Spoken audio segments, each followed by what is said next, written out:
Hello students. आज हम 10th standard के मैथ्स 2 का second chapter Pythagoras theorem start कर रहे हैं। उसका प्रैक्टिस सेट 2.1 स्टार्ट कर रहे हैं। पाइथागोरस का थ्योरम जो है वो राइट एंगल पर अप्लाई होता है। राइट एंगल किसे कहते हैं? जिसमें एक एंगल 90 डिग्री का होगा तो उसे हम लोग राइट एंगल कहते हैं। और राइट एंगल के बिल्कुल सामने वाली जो साइड होती है उसको हम लोग हाइपोटेन्यूस कहते हैं। तो चलो हम लोग स्टार्ट करते हैं। कंसेप्ट हम लोग सम के साथ ही समझते जाएंगे। सबसे पहला सम है identify with reason which of the following are Pythagorean triplets. ये 1 मार्क्स के लिए एक एक सम है। क्या कहा है कि ये ब्रैकेट में जो 3 नंबर हमको दिए हैं ये पाइथागोरियन ट्रिपलेट्स है या नहीं, ये फाइंड आउट करना है। बहुत ही इजी है। सबसे पहले हम लोगों को इन तीनों का स्क्वायर निकाल लेना है। तो स्टार्ट करते हैं, तीनों के स्क्वायर निकालते हैं। पहला नंबर है 3, 3 का स्क्वायर 9, उसके बाद 5 का स्क्वायर 25, उसके बाद 4 का स्क्वायर 16। ठीक है।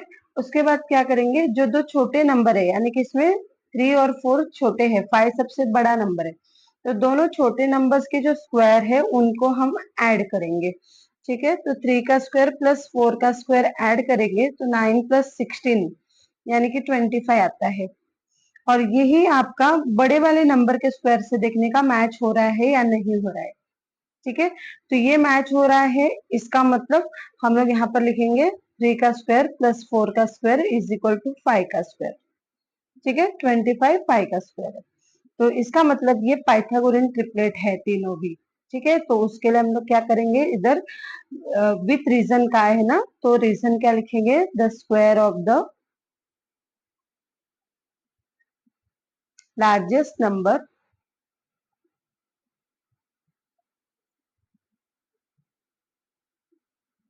is equal to the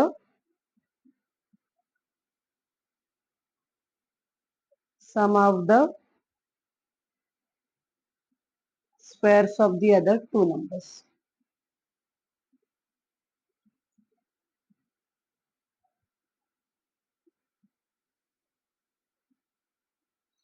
ठीक है। therefore ब्रैकेट में 3 5 4 is a Pythagorean triplet।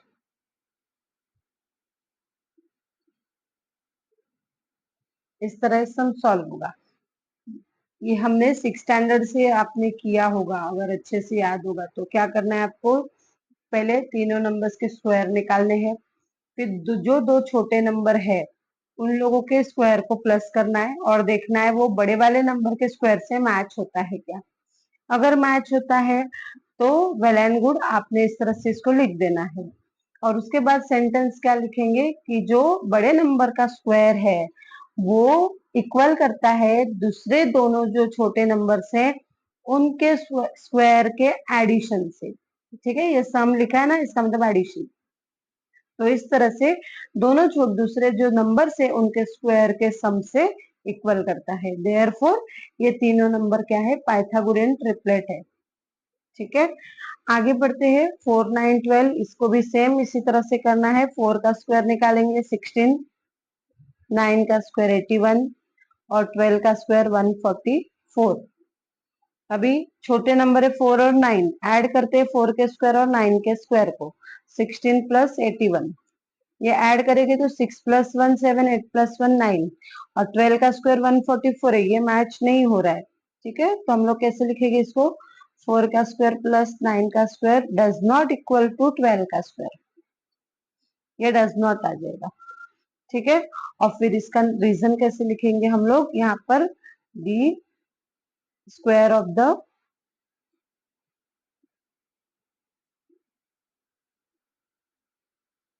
Largest number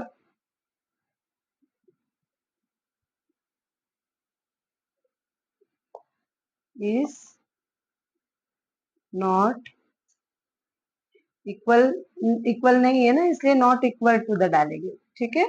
is not equal to the sum of the squares of the other two numbers।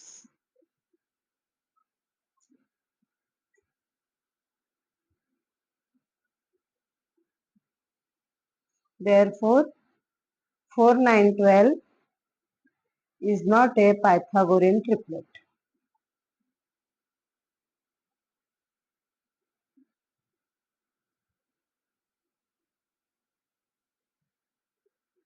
ठीक है, सिर्फ आपको सेंटेंस याद रखना है। अगर वो इक्वल आता है तो इज इक्वल टू द, और नहीं आता है इक्वल तो is not equal to the कर देना है। ठीक है, और बाकी मेथड एक ही तरीके से है। चलिए आगे बढ़ते हैं नेक्स्ट सम पे।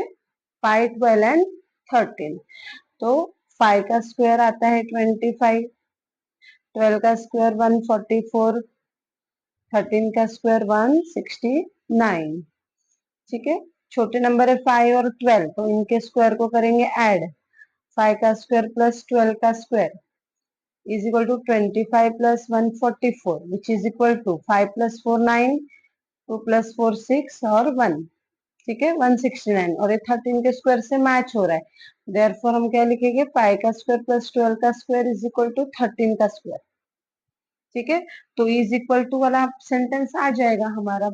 यहाँ पर लिखेंगे हम लोग square of the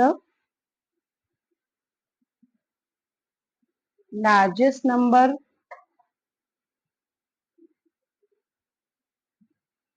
is equal to the sum of the squares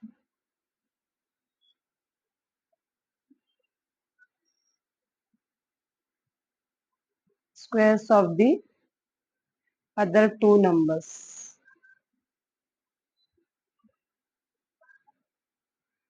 ठीक है, therefore 5 12 13 is a Pythagorean triplet.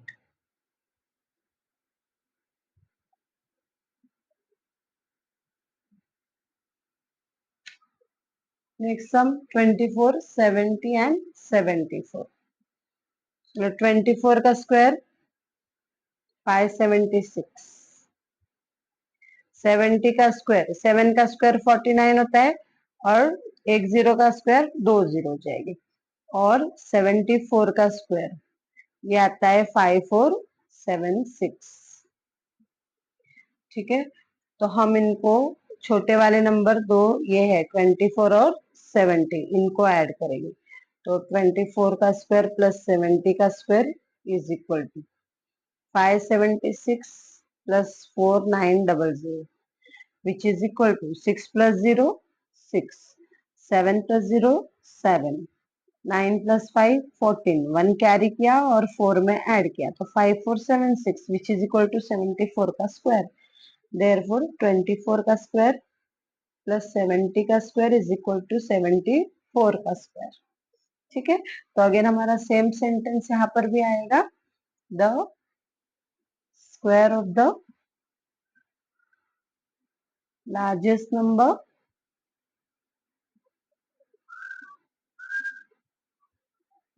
is equal to the sum of the squares of the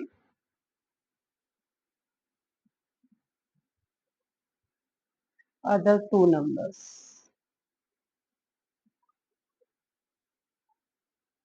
ठीक है, therefore 24 70 74 is a Pythagorean triplet.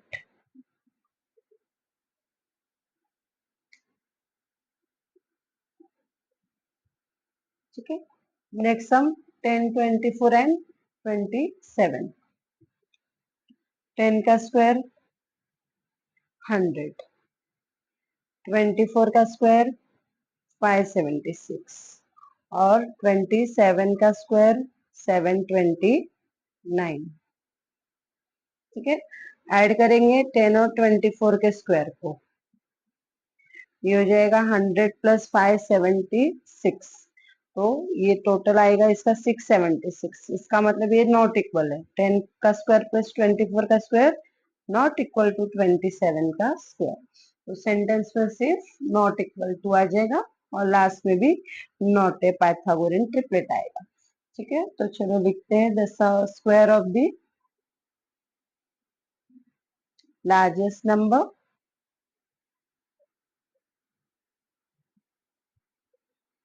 is not equal to the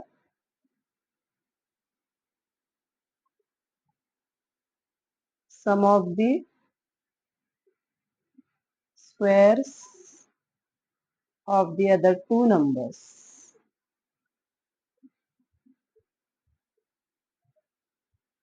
Therefore, 10, 24, 27 is not a Pythagorean triplet.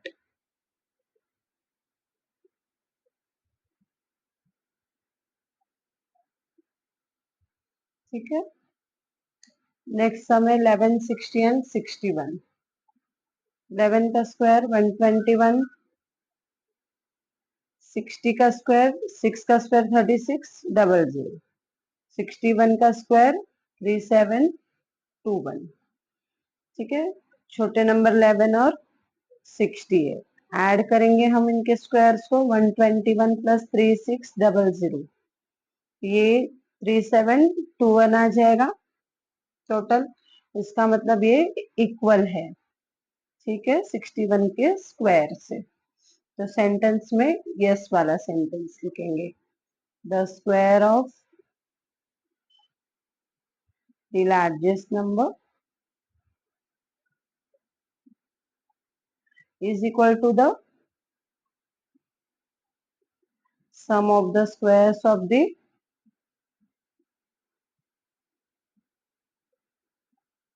other two numbers.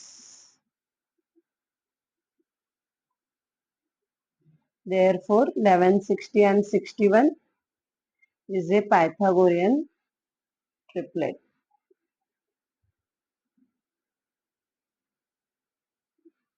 ठीक है. आगे बढ़ते हैं इस exercise के second sum पर. In the given figure angle MNP यानी कि ये वाला एंगल 90 डिग्री है. Segment NQ perpendicular to segment MP. MQ 9 है, क्यूपी 4 है. Find NQ. ठीक है. तो ये एनक्यू हमको फाइंड करना है. तो यहाँ पर एक थ्योरम लगता है. वैसे ये सम 2 बार आ चुका है, मार्च 20 और जुलाई 23 में. 2 मार्क्स के लिए 2 बार रिपीट हो चुका है सम. ठीक है. तो इस वाले डायग्राम को देखते ही आपको समझना है यहाँ पर कि ये ज्योमेट्रिक मीन का थ्योरम है. अब ये ज्योमेट्रिक मीन का थ्योरम क्या कहता है कि आपको ये राइट एंगल ट्रायंगल दिया है. ठीक है. और इसमें हाइपोटेन्यूस के साइड वाला, सामने वाला, अपोजिट साइड वाला जो वर्टेक्स है, वहां से अगर हाइपोटेन्यूस पर कोई परपेंडिकुलर आ रहा है, यानी जैसे ये हाइपोटेन्यूस एमपी हो गई, इसके अपोजिट में एन वर्टेक्स है, एन से परपेंडिकुलर एन क्यू आ रहा है हाइपोटेन्यूस के ऊपर. तो ऐसी कंडीशन में ये ज्योमेट्रिक मीन हो जाएगा. ठीक है. और किसका हो जाएगा? जो सेगमेंट डिवाइड कर रहा है हाइपोटेन्यूस को. यानी कि इसके लिए फिर फॉर्मूला लगता है कि एन क्यू का square is equal to M Q multiply Q P. ये इसका फॉर्मूला लगेगा. ज्योमेट्रिक मीन का थ्योरम कहता है. ठीक है. तो हम लोग सबसे पहले इसमें गिवन लिखेंगे क्या क्या है. जो यहाँ पर दिया है वही आपको रिपीट करना होता है. तो लिखते हैं पहले और उसके बाद ज्योमेट्रिक मीन का फॉर्मूला लगा लेते हैं.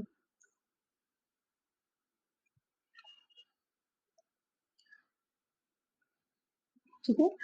इन ट्रायंगल एमएनपी, ट्रायंगल एमएनपी में एमएनपी एंगल 90 डिग्री का है जो हमको दिया है. Angle MNP is equal to 90 degree. ठीक है. इसको लिखेंगे given.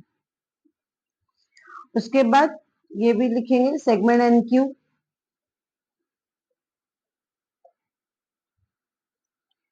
Segment NQ perpendicular segment MP. ठीक है. और ये एमपी क्या है यहाँ पर? हाइपोटेन्यूस है. ठीक है.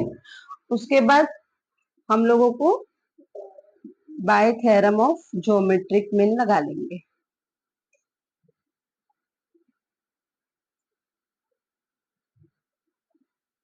थ्योरम क्या कहता है ज्योमेट्रिक मीन का? एन क्यू का square is equal to M Q multiply Q P.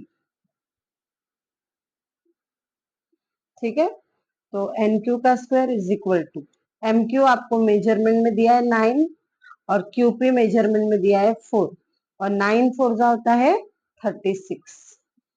ठीक है, तो एन क्यू का स्क्वायर 36 आया, मुझे एन क्यू फाइंड करना है, तो मैं क्या करूंगी, स्क्वायर रूट लूंगी। 36 का स्क्वायर रूट 6 है, तो यहाँ पर हम लिख देंगे taking square roots on both the side.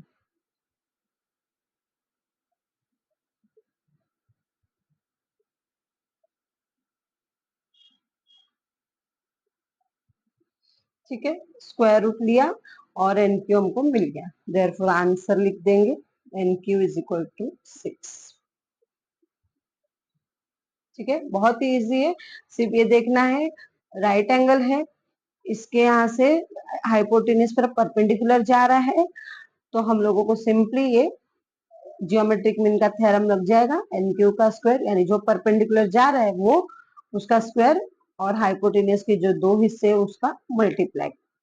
ठीक है, तो एन क्यू का square is equal to N Q into Q P, values put करो और फाइंड आउट करो आंसर। ठीक है, चलिए आगे बढ़ते थर्ड सम पर। थर्ड सम में in the given figure angle Q P R 90 degree है, segment PM perpendicular to segment Q R and Q M R ये लीनियर है, PM is equal to collinear है, sorry, PM is equal to 10, Q M is equal to 8, find Q R कहा है। ठीक है, अभी जैसे सेकंड सम में हमने देखा कि एंगल हम लोगों को ट्रायंगल में 90 डिग्री का मिल रहा है, दैट मीन्स ये राइट एंगल ट्रायंगल है, राइट एंगल ट्रायंगल में हाइपोटेन्यूज पर ये इधर से परपेंडिकुलर आ रहा है, पीएम जो बताया है परपेंडिकुलर है हाइपोटेन्यूज पर क्यू आर पर, तो ज्योमेट्रिक मीन का थ्योरम लगाएंगे। ठीक है, और वैल्यूज फाइंड करेंगे फटाफट। चले लिखते हैं सबसे पहले हम लोग in triangle Q P are. ठीक है, एंगल क्यू पी आर दिया है हमको 90 डिग्री,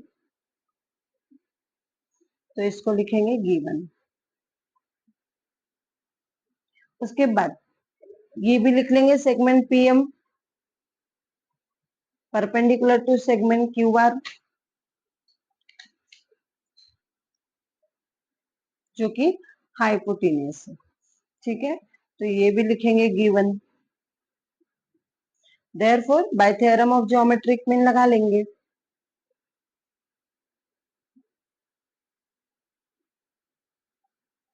थ्योरम क्या कहेगा कि जो बीच की परपेंडिकुलर है यानी कि पीएम का square is equal to hypotenuse के दो हिस्से हो रहे क्यू एम और एम आर, उनका मल्टीप्लाई, तो Q M multiply M R. ठीक है, पीएम हम लोगों को दिया है 10 है, तो 10 का स्क्वायर करो, क्यू एम 8 दिया है तो 8 लिखेंगे, और एम आर हमको मालूम नहीं है, हम एम आर को फाइंड कर लेंगे। 10 का स्क्वायर होता है 100, और ये 8 इधर मल्टीप्लाई इधर आके divide is equal to M R. मैं 8 से डिवाइड करूंगी 100 को, तो 8 वन जा 8, 8 वन जा 8, दो बचेगा 0, 20 हो गया, 8 टू जा 16, 4 बचे, पॉइंट लगाया 0 लगाया, 40 पे 8 5 जा 40, तो एम आर हो जाएगा 12.5। मुझे ये मिल गया एम आर 12.5, लेकिन सवाल में क्या पूछा है, फाइंड क्यू आर, ये पूरी क्यू आर पूछा है, तो क्यू आर हम लिख सकते हैं Q M plus M R, क्योंकि ये बताया ही है क्यू एम आर लाइन में है, कोलिनियर है। ठीक है, तो चलो यहाँ पर लिखते हैं Q R is equal to Q M plus M R. इसका रीजन क्या आएगा, क्यू एम और आर कोलिनियर है, तो is equal to Q M है 8 और ये एम आर अभी फाइंड किया 12.5, ये हो जाता है 12 प्लस 8 20.5। ठीक है, देयरफॉर आंसर क्या लिखेंगे, Q R is equal to 20.5, ये फाइनल आंसर। नेक्स्ट हम फोर्थ में बढ़ते हैं। See given figure, find RP and PS, RP and PS using the information given in triangle PSR. ठीक है, ये इंफॉर्मेशन जो हम लोगों को यहाँ पर लिख के दी इससे फाइंड करना है। आरएसपी एंगल जो है वो 90 डिग्री है। ठीक है, एक एंगल 30 डिग्री दिया है, इसका मतलब दूसरा बचा हुआ एंगल कितना हो जाएगा, 60 डिग्री हो जाएगा, क्योंकि हम लोगों को मालूम है ट्रायंगल के तीनों एंगल्स का टोटल 180 डिग्री होता है। ठीक है, तो यहाँ पर एक नया थ्योरम लगेगा 30 डिग्री, 60 डिग्री और 90 डिग्री वाला। ठीक है, यानी कि ऐसा ट्रायंगल जिसमें कि तीनों एंगल का मेजरमेंट 30, 60 और 90 डिग्री है, तो उसके लिए क्या थ्योरम कहता है, थ्योरम ये कहता है कि जो 30 डिग्री एंगल के सामने वाली जो साइड है, अपोजिट साइड, वो हाइपोटेनस की हाफ रहेगी। ठीक है, यानी उसके सामने वाली जो साइड है उससे हाइपोटेनियस डबल रहेगा, यानी ये 6 है तो ये 12 रहेगा। और ये एंगल 60 डिग्री हो गया, तो आर एंगल आर 60 डिग्री हुआ, तो इसके सामने वाली जो साइड है ये हाइपोटेनस की √3/2 रहेगी। हाइपोटेनियस को √3/2 से मल्टीप्लाई करेंगे तो एसपी मिलेगा। ठीक है, तो यही आरपी और पीएस हम लोगों को फाइंड करने के लिए कहा है। ये सम इधर कुछ भी नहीं लिखा है कब आया था, लेकिन ये सम अभी 25 के एग्जाम में आया था। ठीक है, मार्च 25 के एग्जाम में भी अपीयर हुआ था सम। तो चलो फाइंड आउट करते हैं हम लोग इसको। लिखेंगे हम लोग यहाँ पर इन ट्रायंगल पीएसआर क्या क्या मालूम है हम लोगों को, पहले तो एंगल पीएसआर 90 डिग्री मालूम है, उसके बाद हम लोगों को एसपीआर भी मालूम है, 30 डिग्री दिया है। ठीक है, तो ये दोनों चीजों को हम लोग लिखेंगे गिवन, ये दोनों एंगल्स हम लोगों को दिए हैं।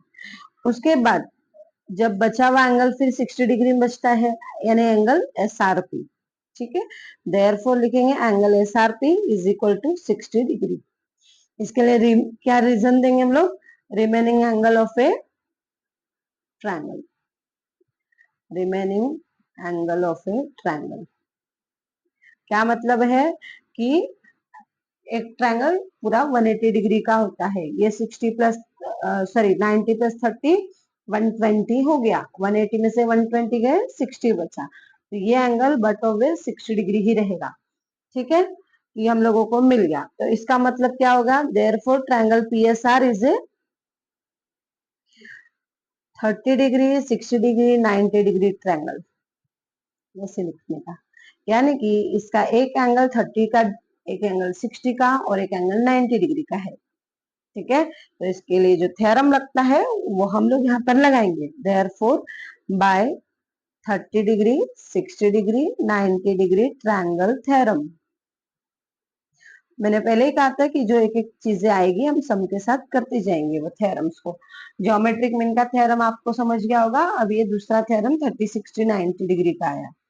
ठीक है, ये थ्योरम क्या कहता है हम लोगों को, 30 डिग्री के जो सामने वाली साइड है वो यानी कि एस आर हाइपोटेनियस के आधी रहेगी, हाफ। ठीक है, और हाइपोटेनियस क्या है हमारा, आरपी, 90 डिग्री के सामने वाली साइड। ठीक है, और एस आर हमको दिया है 6 है, तो इसका मतलब ये 6 is equal to half RP, ये 2 इधर डिवाइडेड है, इधर आके मल्टीप्लाई हो जाएगा, 6 into 2 is equal to RP, तो ये हो जाएगा 12 इज इक्वल टू आरपी। ये हमको एक वैल्यू मिल गई आरपी की 12, यानी कि ये हमें पता चल गया हाइपोटेनियस 12 का है।